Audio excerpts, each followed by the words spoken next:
Thank you. Right, I would like to move now, please, on to item 10, which is the Better Care Fund. And Simon, would you care to introduce this?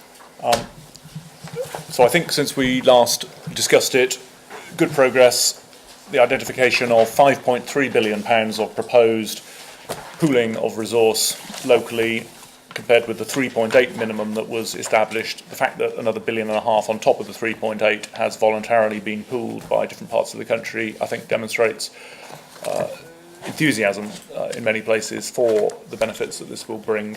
Barbara has been overseeing the process with Andrew Ridley as the programme director. So Barbara, do you want to update on the specifics?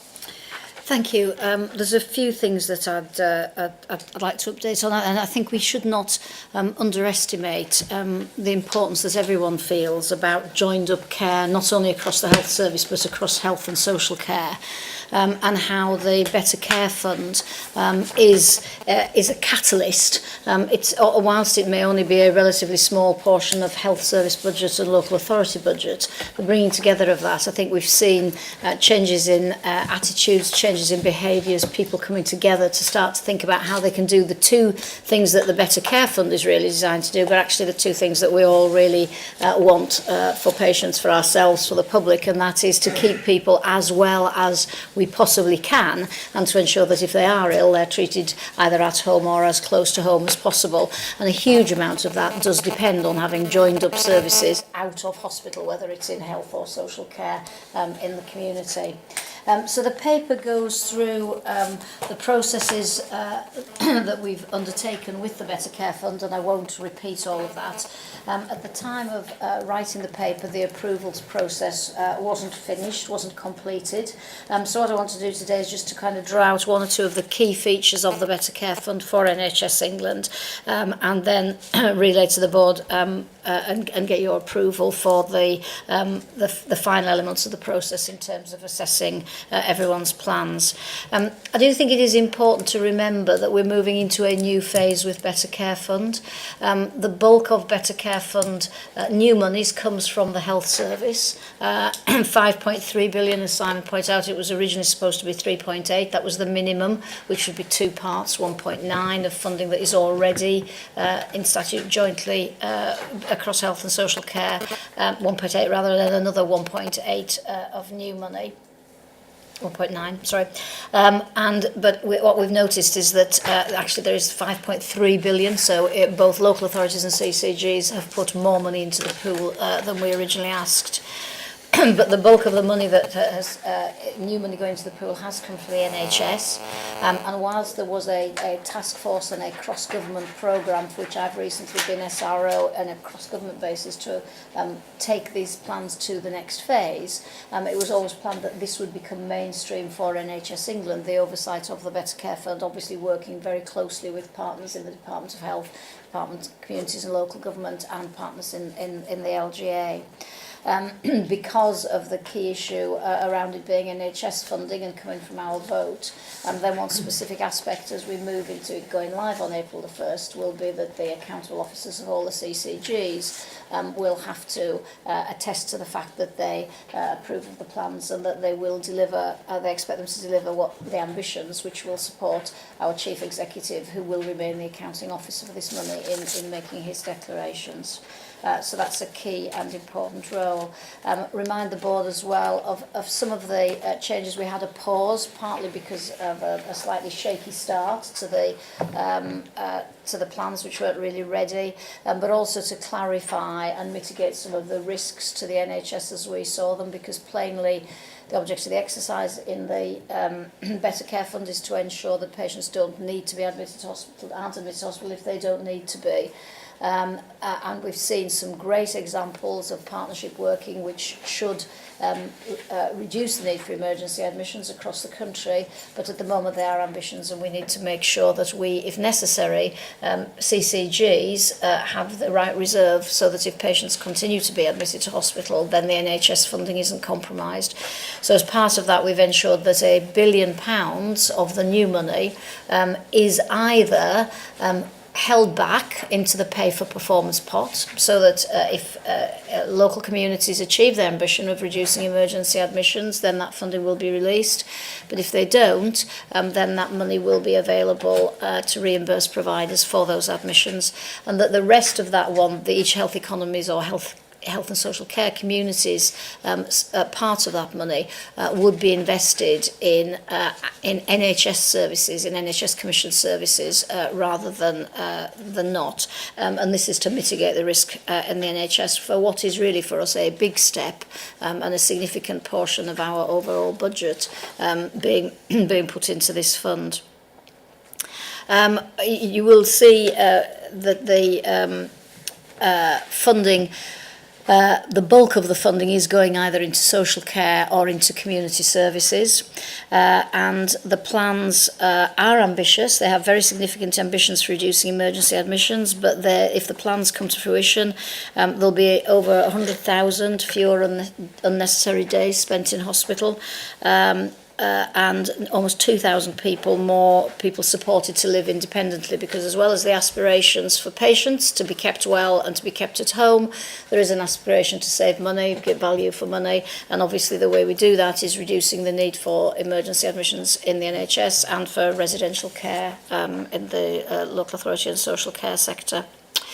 So all the plans have been through a very, very rigorous assurance and approvals process, and we're very pleased to say that out of all the plans, 6 were fully approved. That may seem like a small number, but a further 91 were approved with support. And approved with support simply means there are a few minor things which need to be ironed out over the next week or so in order to move them into the fully approved category. We hope that all those will be moved into the approved category by the end of November. And all plans that are either approved or approved with support will now move out of the oversight of the task force and into routine day-to-day business as usual within NHS England. 49 plans were approved with conditions. That means that there were some more significant issues that need to be ironed out before they can be fully approved. It includes things like some of the national conditions. There were a set of national conditions associated with this, which include 7-day working, data sharing, use of the NHS number, as we were talking about yesterday, various others. So if they haven't met a national condition, then they would be approved with conditions, but also things that have been deemed so significant as to need conditions rather than just say with support. And one of those in particular is where the local provider is not fully signed up and fully in agreement with the plan and what it's likely to deliver. But nonetheless, where we are with these approvals is a snapshot in time. People are still working hard to improve, to get rid of these conditions, and it is our ambition that by the end of December, the 49 who were approved with conditions will have moved through approved with support and into the approved category. And then finally, and sadly, five plans not approved. A variety of reasons for this, but often either because it was a complex plan with lots of CCGs and lots of local authorities where it's more difficult to get the plan right. Certainly sometimes in places where we know that both health and social care have particular financial challenges. So the 5 that were not approved are Essex, Hillingdon, Lancashire, Northamptonshire and Oxfordshire. But again, as we say, a snapshot in time, and we continue to work with those health and wellbeing boards and their CCGs and local authorities to ensure that they again move through the different elements and to become approved, and our ambition is that they will all be approved by the end of January. So if we manage that timetable, then by the end of January everything should be in the approved or at least approved with support category, and we'll have come to NHS England for oversight, as I say, but working in partnership. There is one thing that we will need to do as we move through the next few months. The Better Care Fund planning process, of course, has run faster than the NHS operational planning process. And we will need to work with local health economies over the next few weeks to make sure that as new information comes to light, which it does as we move towards the end of the year on outturn and what things have been put in place and what has been successful in the current year that we're in, we will need to work with the Better Care Fund, Health and Wellbeing Board, CCGs and local authorities to make sure that those ambitions, which we absolutely support those ambitions, but we make sure that they're realistic and give individual areas and communities the opportunity to change change that if necessary, because we all know how important planning is. If you don't get the plans right, it's not possible to put the right services in place for patients, and then we start to get capacity problems, and quality starts to suffer. So we'll be working with all the local health communities to make sure that happens as we go through the next few weeks and months.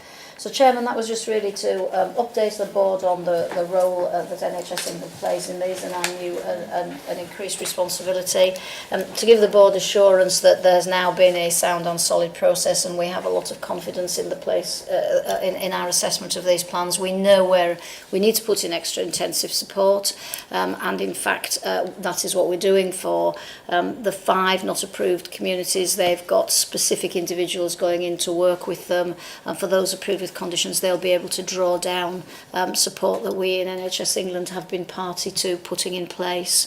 So to assure you that that's ongoing, and to ask you for the delegated authority to the executive team to make any changes as are necessary with approvals as individual economies move through the stages. Well, Barbara, thank you very much. This absolutely has to work. And when we set out on this, I think we all had some trepidation as to how it could be made to work.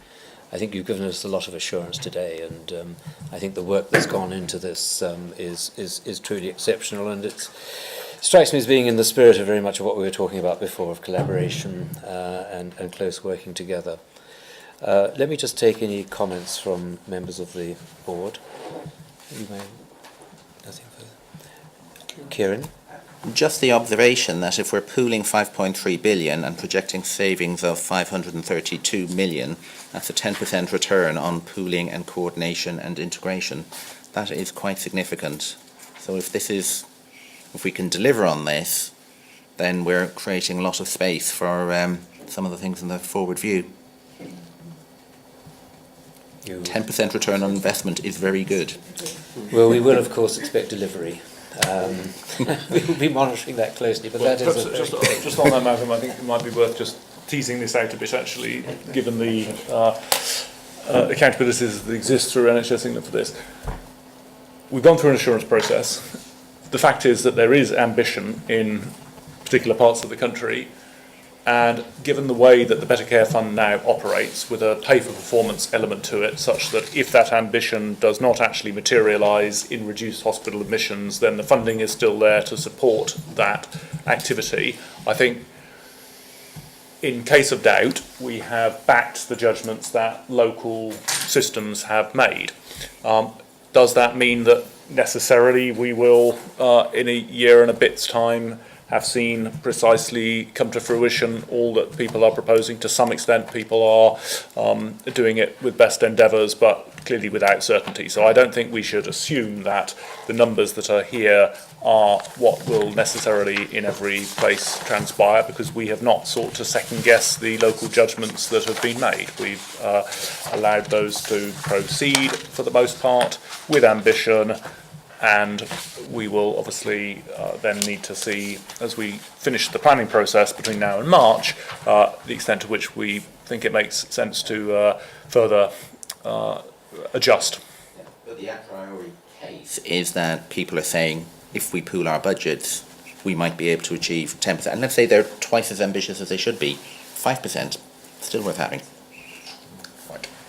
great. Okay, well, thank you very much. Might I just pay Barbara? tribute to the Andrew Ridley's leadership of the task force, and the task force, which has been a mixture of people from NHS England, Department of Health, Department of Community and Local Government and LGA, who really, I think, have done a fantastic job in getting us to the place we are at the moment. I'd just like to say Barbara, thank you I to think them. that the board is always conscious of the enormous amount of work that goes into exercises such as this, and I hope would agree that we should formally record our appreciation for it.